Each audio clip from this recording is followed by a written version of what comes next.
जय श्री महाकाल। आदेश।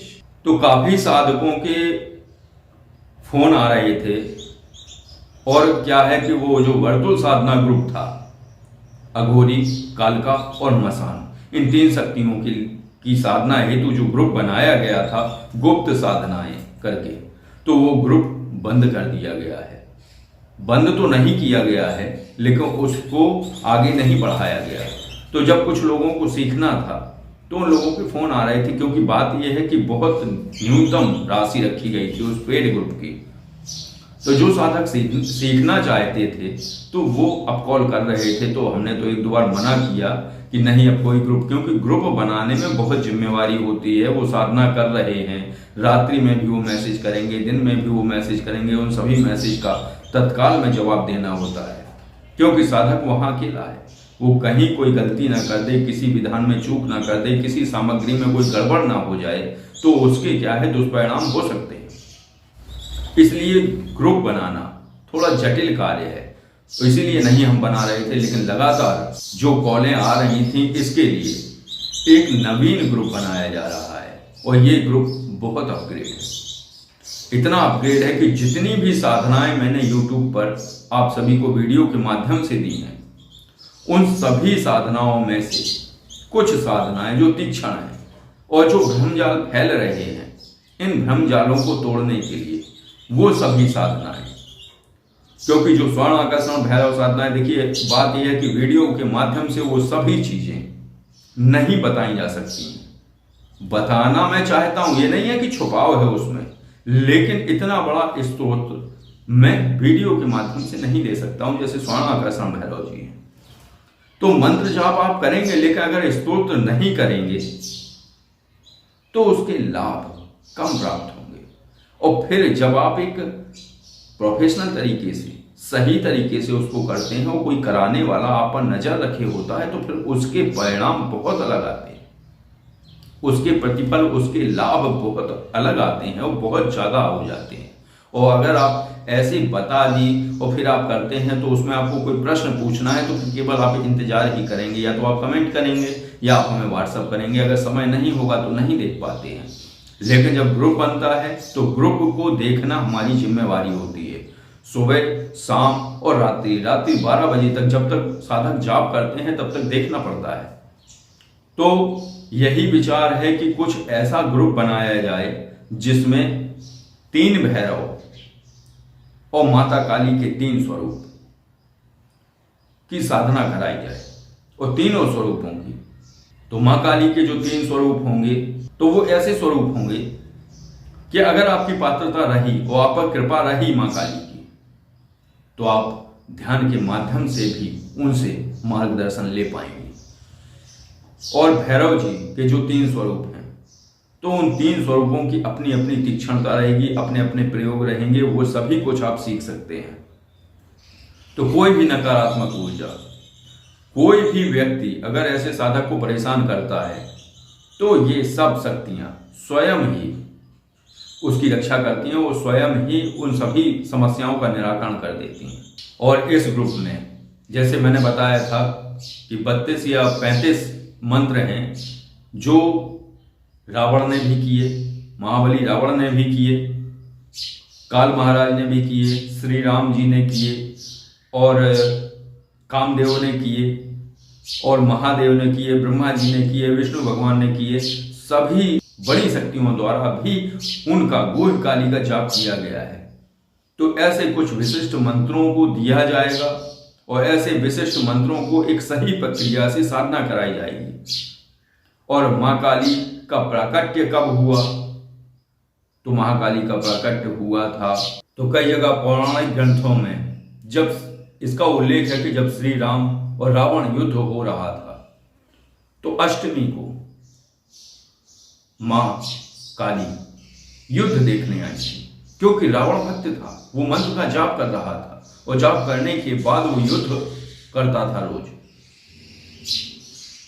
तो उसके सिर काट दिए जाते थे, भुजाएं काट दी जाती थी, लेकिन वो दोबारा से आ जाती थी। तो मां काली उसके ऊपर विशेष प्रसन्न थी, महाबली रावण के ऊपर। तो उनका जो है जब प्रथम बार वो आई हैं तो वो उसी समय बताया गया, इसी समय उल्लेख है कि अश्वनी की अष्टमी को माँ काली राम रावण युद्ध देखने के लिए प्रकट हुई। और भी उल्लेख है, देखो मैं फिर वही कहता हूं कि हरि अनंत हरि कथा अनंता, कहा ही सुना ही बहुविधि सब संता। तो बात यह है कि प्रभु और परमात्मा की माया अलग है और इनकी कथाएं और इनकी जो उल्लेख हैं वो कई जगह अलग अलग भी हो सकते हैं। तो जब राम रावण युद्ध देखने आई तो उनके ऊपर रावण के ऊपर विशेष प्रसन्न थी, क्योंकि रावण मां भोई काली का वो मंत्र जाप कर रहा था प्रतिदिन, तो उसकी रक्षा भी हो रही थी। फिर क्या हुआ, लेकिन फिर राम जी ने मां भोई काली की आराधना की महादेव के कहने पर। अश्वनी शुक्ला प्रथमा को ये राम जी पर प्रसन्न हुए, तब राम जी ने दसवीं को रावण का वध किया था। तो ऐसे कुछ विशिष्ट मंत्र हैं जो उस ग्रुप में सिखाए जाने वाले हैं विशेष विधि विधान अनुसार। तो ऐसा एक ग्रुप बनाया जाएगा जिसमें वास्तविक ज्ञान और वास्तविक मंत्रों का संकलन होगा। कोई भ्रमजाल नहीं, सीधी साफ सुथरी बात और सीधे साफ सुथरे तरीके से सिखाना, जिससे इस भ्रमजाल से निकलकर साधक वास्तविक सिद्ध में परिवर्तित हो सके। और मैं इससे ज्यादा कुछ नहीं जानता हूं कि वो कितना सीख पाएंगे, लेकिन मेरी कोशिश रहेगी कि वो ज्यादा नहीं तो जितना मैं जानता हूं इतना सीख सके। ज्यादा कोई ये ऐसा विषय नहीं है कि मैं ये सिखा दूंगा, मैं वो सिखा दूंगा। तो अब कुछ लोगों का अपना अपना नजरिया होता है कि मैं ये भी सिखा दूंगा, मैं वो भी सिखा दूंगा, लेकिन मैं उतना सिखा दूंगा जितना मैं जानता हूं। कोई जादू नहीं, कोई चमत्कार नहीं, लेकिन शक्ति का सानिध्य और शक्ति के प्रति समर्पण और शक्ति स्वयं आपके आगे आपका मार्गदर्शन करेगी। तो ऐसी चीजें, तो इसलिए मैं सोच रहा हूं कि ऐसा ग्रुप बनाया जाए जिसमें वास्तविक साधक सिद्ध में परिवर्तित हो सके।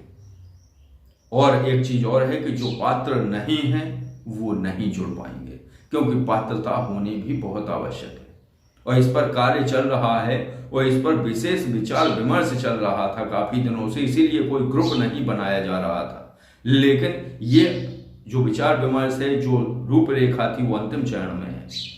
बस ये अंतिम चरण में जब पूरा क्लियर हो जाएगा, पूरी सारी चीजें एक निर्धारित हो जाएंगी, तब फिर इस ग्रुप को बनाने की प्रक्रिया शुरू होगी।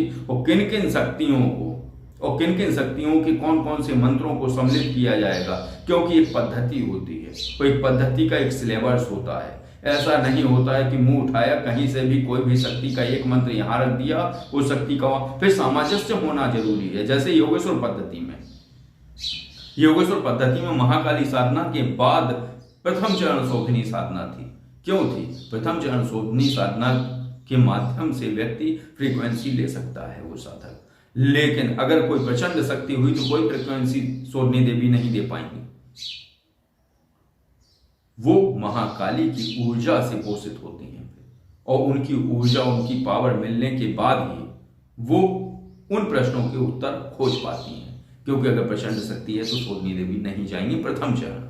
बाकी तो चरण है तो उनकी दीक्षांता बढ़ जाती है, लेकिन प्रथम चरण की नहीं। तो ऐसा एक सिलेबस तैयार किया जाता है। फिर कपाली भैरव साधना, तो ऐसा एक सिलेबस होता है जिससे साधक को किसी भी तरीके का दुष्परिणाम ना आए और उसे केवल लाभ हो अगर वो साधना करे। कई ऐसे साधक हैं जिनके घर में बड़ा क्लेश होता था, बड़ी समस्याएं होती थी। योगेश्वर पद्धति में जितने साधक हैं वो जुड़ने के बाद लाभान्वित हुए हैं। भले वो चमत्कारी ना हो पाए हों, भले वो तंत्र क्षेत्र में आगे उतने ना बढ़ पाए हों कुछ साधक, लेकिन उनकी घर की समस्याएं, उनकी खुद की समस्याएं, उनके ऊपर होने वाले तंत्र प्रयोग, उनको प्रताड़ित करने वाले लोग सब समाप्त हो गए।